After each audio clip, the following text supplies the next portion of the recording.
კერძო და საჯარო თანამშრომლობის უპრეცედენტო მოდელი შეიქმნა. ხელი მოვაწერეთ მემორანდუმს, სადაც დაიგეგმა ურბნისის ქვესადგურის ერთობლივად მშენებლობა. დაახლოებით 20 მილიონ ლარს დაზოგავს საქართველოს სახელმწიფო ელექტროსისტემა და ამ ხარჯს გაწევს ბიზნესი.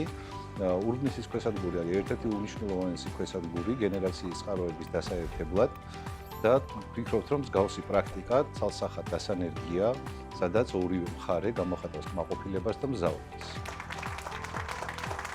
Შეანდებოდა აღნიშნული ქვესადგურის მშენებლობა და ექსპლუატაციაში შესვლა, როგორც სხვა დეველოპერებმა, ასევე ჩვენც მზაობა და სურვილი გამოვთქვით.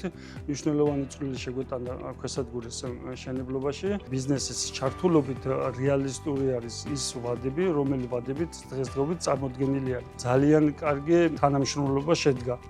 აღსანიშნავია მრჩეველთა საბჭოს ფორმატის მუშაობის პრაქტიკის დანერგვა, რამაც უაღრესად დიდი შედეგი გამოიღო. დღეს ვისაუბრეთ ახალქსელის წესებზე, რომელიც შევიდა ძალაში და უახლოეს მომავალში მოხდება იმ მანკიერი პრაქტიკის აღმოფხვრა, როგორიც არის სიმძლავრეების დარეზერვება.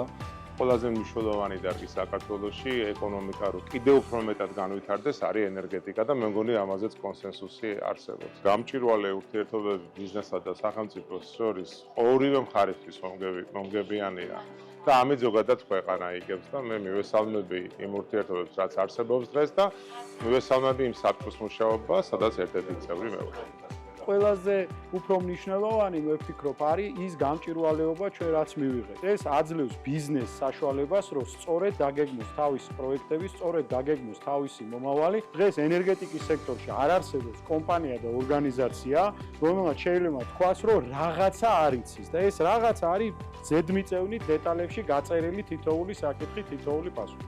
უნიკალური პრეცედენტი არის ეს მრჩეველთა საბჭო თუ როგორ უნდა მუშაობდეს კერძო სექტორი და საჯარო სექტორი ერთად შეხმატკილებულად, იმიტომ რომ ორივეს ინტერესი არის, რომ ჩვენი ქვეყნის ენერგეტიკა წინ წავიდეს, განვითარდეს და განვითარდეს ისე, რომ არ იყოს აცდენები არც მოლოდინებში, არც დაპირებებში. საბოლოო ჯამში ჩვენი ქვეყანა, რომელსაც გააჩნია უზარმაზარი რესურსი, განახლებადი ენერგიის კუთხით, გახდეს თვითქმარი და არ იყოს იმპორტზე დამოკიდებული და შესაბამისად არა მარტო თვითქმარი, არამედ ექსპორტის შეძლოს მეზობელ ქვეყნებში.